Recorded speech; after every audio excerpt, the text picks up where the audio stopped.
The people who came at first, there were only the winds and the birds, the quiet hum of life returning. But soon the people came. A mother with a starving child, their hands trembling as they reached for the figs draped from low branches. A shepherd who had lost his flock in the last war, his eyes hollow with sorrow, now tending goats that grazed freely among the wild clover. A woman who once set fire to forests for kings, now kneeling in the soil, scattering seeds like prayers.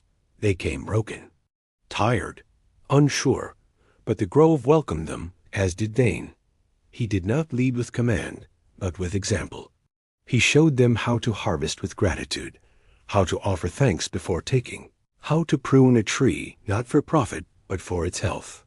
He taught them how to listen, to the wind, the soil, the web. Some called him a sage, others a prophet. But Dain only smiled and said, "I am still learning." At night they gathered by the central fire, the standing stones glowing faintly beneath the moonlight. There Dain told the old stories, not as fables, but as memory. He shared the teachings of the Earthkeepers. He passed the sacrament in silence, and slowly they began to remember. They stopped calling themselves survivors. They began calling themselves keepers. The grove, once wild and silent, now rang with children's laughter, the rhythm of tools against earth, the singing of harvesters in the morning fog. Homes were built, woven of vine, timber, clay, and care. Paths formed, not carved, but worn by use, always curving to avoid the oldest roots. And the people, once strangers, began to call each other family. When Dain looked upon them, gathered in circle, hands stained with soil, eyes bright with purpose, he saw not followers, but kin. A community had formed, not in conquest, not in fear, but in return. The test of the web. One evening, 3 travelers arrived at the grove. They had wandered far and seen much of the world beyond. They marveled at the harmony of the land, the fruit hanging heavy from the trees, the bees moving lazily in golden light. But their faces carried concern. One spoke first, a woman wrapped in a woven shawl. "You have built something precious here," she said. "But the world beyond is not like this. People take without giving, they hoard without tending. If they find this place, will they not strip it bare?" The second, a quiet man with eyes like the deep earth, knelt and ran his fingers through the rich soil. "We have seen the fields of kings," he said. "They fence the land, they number their harvests. They do not trust the web to renew itself, so they command it to.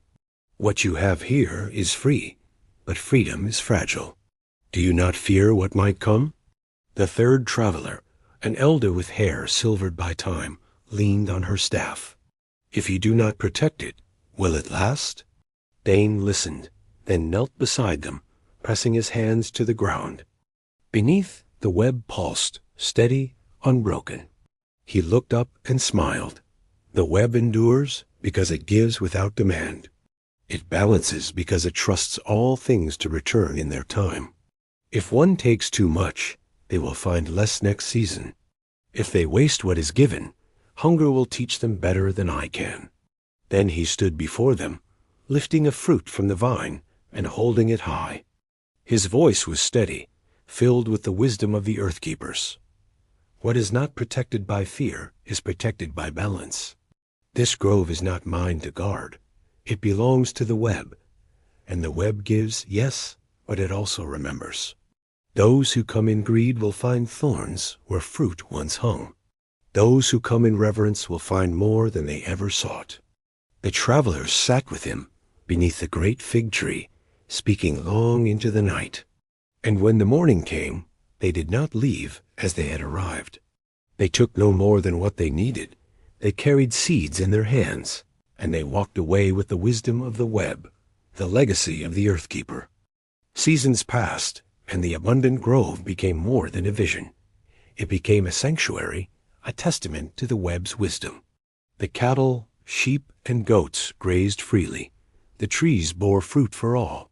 The mushrooms thrived beneath the shade, and the bees wove their golden threads between the blossoms. Dain, now old, walked among the trees, his hands brushing against the bark of those he had planted in his youth. He had done what he had set out to do, not just to heal the sick, not just to mend the wounds of men, but to heal the land itself, and most importantly, heal the soul of those around him. As he sat beneath the great fig, watching the children pluck berries from the brambles, he smiled. The vision he had seen, the one of ruin, of severance, had not come to pass. Not here, not yet. And as long as the web endured, there would always be those who listened. The wind carried the whisper through the branches, through the roots, through the mycelium that bound all things together. And in the distance, the buffalo of Revelation walked on, leaving behind the wisdom of the web for those who would seek it. And so the grove remained.